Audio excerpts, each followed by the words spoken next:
조금 전에 국회에서 고위공직자범죄수사처조 공수처장 후보 2명을 선출을 했습니다.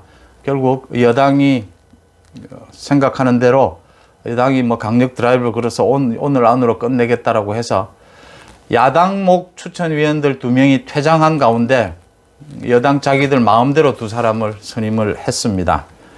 김진욱 헌법재판소 선임연구관, 또 한 사람은 이건리 국민권익위원회 부위원장입니다.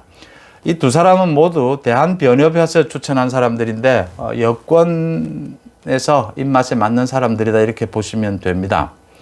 김진욱 선임연구관은 판사 출신입니다. 김현장 그 법률사무소를 거쳐서 지금 헌법재판소에서 재직 중이고요. 그 다음에 이건리 권익위 부위원장은 검찰 출신입니다. 검찰 출신으로 조국 전 장관에 대한 검찰 수사가 당시에 진행될 당시에 장관직 수행은 이해충돌에 해당한다라는 권익위 입장을 내는데 역할을 한 사람으로 보입니다. 다소 조금 중도적인 사람이다 이렇게 볼 수 있는 부분입니다. 2사람 가운데 이제 국회의장에게 보고를 하고 대통령에게 보내면 대통령이 이 2사람 가운데 한 사람을 지명을 하게 됩니다. 오늘 국민의힘 측 추천위원들은 일방적인 의결을 반대를 했습니다. 좀 더 중립적인 사람을 찾기 위해서 몇 사람을 더 추천을 하겠다. 좀 더 심의를 좀 해보자. 이런 얘기들을 했지만 받아들여지지 않았습니다. 그래서 의결을 강행하겠다는 입장이었으니까 오늘이 6차 회의였습니다. 6번째 회의인데 이처럼 중요한 공수처장 후보를 뽑는 이런 일을 그 6번 만에 이렇게 서두르는 문재인 정부 문제가 있다 이렇게 보입니다. 국민의힘에서 추천한 한석훈 위원 오늘 추천위원회에서 공수처장 후보에 추가 추천을 요구한다. 추가로 더 후보들을 좀 내겠다. 좀 더 검토를 해서 중립적인 인물로 뽑자라고 했지만 받아들여지지 않아서 국민의힘 쪽 야당목 2사람은 퇴장을 했습니다. 퇴장을 한 상태에서 의결을 자기들 여권 마음대로 의결을 해서 2사람으로 선임이 됐습니다. 이 2사람을 추천한 대한변협의 이찬희 회장은 기자들에게 가장 바람직한 후보 2명을 추천하는 과정이었다 이렇게 얘기를 했습니다. 최종적으로 오늘 표결에서 의견이 모아졌다 이렇게 얘기를 했습니다. 또 정부 측도 당연하죠. 이거 지금 여권에서 자기들이 바라던 인물이고요. 대한변협이 어떻게 해서 이렇게 좀 친정부적으로 너무 됐는지 참 안타깝지만 어쨌든 이렇게 추진이 됐습니다. 자, 이제는 야당은 즉각 현재 공수처법, 지금 현재 공수처법 개정안에 따르면 공수처가 수사권, 기소권, 무혐의, 종결권 모두 가지고 있고 고위공직자에 대해서 검찰이 수사하고 있는 것을 모두 넘겨 가져갈 수 있습니다. 이렇게 3권을 넘어서는 이 헌법기관도 아니면서 3권을 넘어서는 이런 기관으로 다른 검찰을 비롯한 경찰, 모든 헌법기관들을 통제할 수가 있습니다. 이런 문제에 대해서 많이 지적을 하고 있습니다. 일단 여당의 이 강행에 대해서 야당은 가처분 신청을 하겠다. 이게 받아들여질지 여러 가지 논란이 있을 수 있습니다. 어쨌든 절차 과정에서의 이번 법안 개정부터 이 지금 공수처장 후보를 뽑는 이 절차 과정을 모두 들추어서 가처분 신청을 하고 또 공수처법 개정안에 대해서 위헌 제소를 또 따로 하고요. 1년 전에도 또 공수처법에 대해서 했지만 다시를 하고 이제 대통령이 공수처장 이 2사람 가운데 후보자 가운데 1명을 임명하면 인사청문회가 열립니다. 인사청문회 준비를 좀 많이 해야 된다.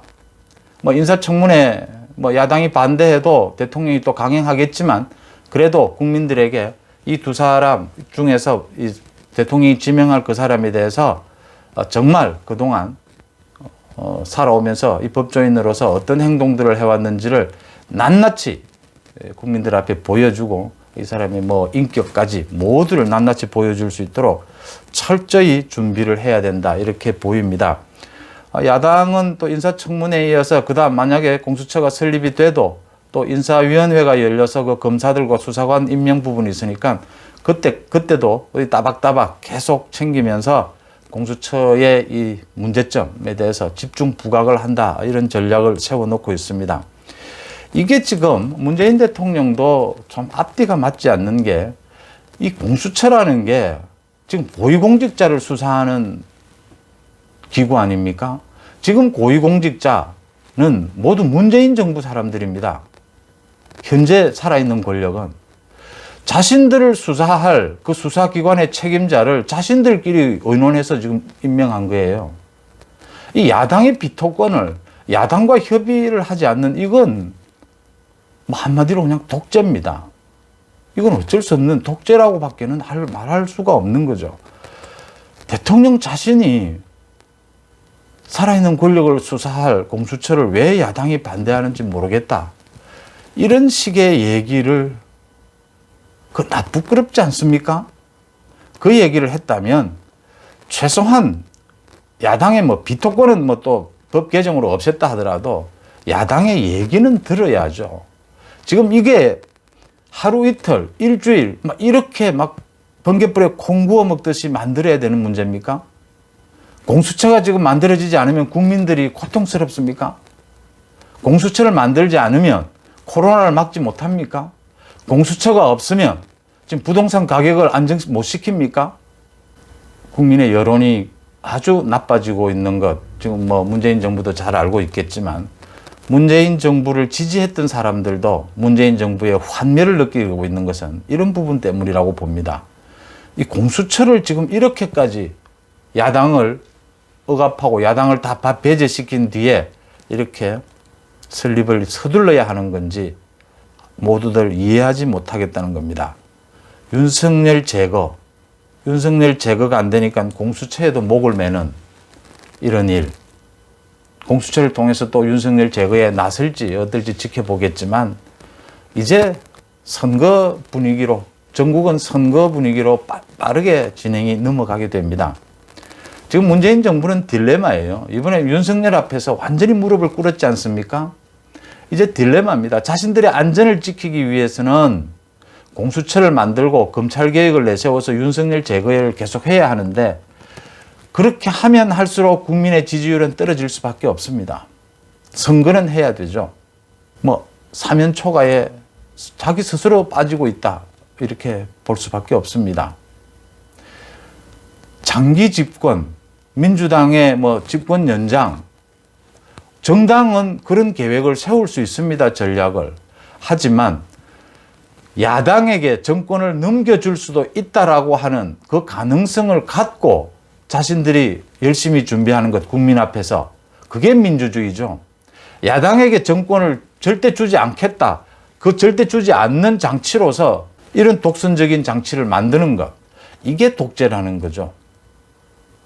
문재인 정부가 어디까지 달려가는지 많은 국민들이 지켜보고 있다고 보입니다. 고맙습니다.